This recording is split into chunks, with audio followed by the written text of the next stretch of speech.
আজকে আমাদের মাঝে একজন সাংবাদিক উপস্থিত হয়েছেন। আমি তার সাথে চুরির ব্যাপারে কিছু মত বিনিময় করছি। এখানে আসলে চুরির এটা একটু বাড়ছে এই জন্যই, এই রমজান মাস উপলক্ষে যখন এই যে মুসল্লিরা তারাবি নামাজ পড়তে যায়, এই একটা সুযোগ থাকে। কিছুদিন আগে একটা ওই যে অটো নিয়ে ঘটনা ঘটলো, জনসাধারণ তাকে ধরে পুলিশের হাতে দিয়ে দিল। ঠিক সেম একই গ্রামে আবার আরেকটা ঘটনা ঘটলো, ঠিক তারাবি নামাজের সময় একটু কিছুক্ষণ আগে।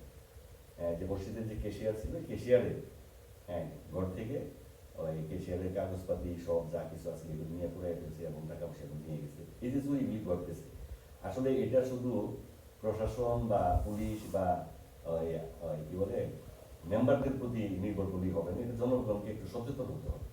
এখানে আমাদের 9টা ওয়ার্ডে 9জন মেম্বার আছে, তারাও আমি বলে দিয়েছি এবং আবারও বলবো যে তারা যেন একটু সচেতন করে দেওয়া পাবলিককে। আর চৌকিদাররা ডিউটিতে আছে, আরও ডিউটি তোড়জোড় করবে।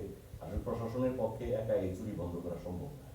আমরা যদি নিজেরা সচেতন হই তাহলে এই চুরিটা বন্ধ করা সম্ভব। আমি আপনাদের সকলের প্রতি উদাত্ত আহ্বান রাখবো যে অন্তত এই যে রমজান মাসে যখন তারাবি নামাজটা পড়ে, এই সময়টা চুরিটা বেশি হয়। এই সময়টা সবাই একটু সতর্ক থাকবেন। সবাই অন্তত পরিবারে যারা আছে তাদেরকে একটু বলে দেবেন যেন সতর্ক থাকে, তাহলে এই চুরিগুলি বন্ধ হবে।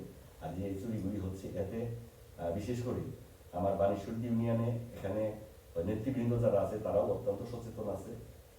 নেতৃবৃন্দর সাথে আমার কথা হয়েছে, কয়েকবারই কথা হয়েছে, তারাও সচেতন আছে। আমি সাধারণ জনগণকে আমি সচেতন থাকার জন্য অনুরোধ জ্ঞাপন করছি। সবাই ভালো থাকবেন। আল্লাহ হাফেজ। আসসালামু আলাইকুম।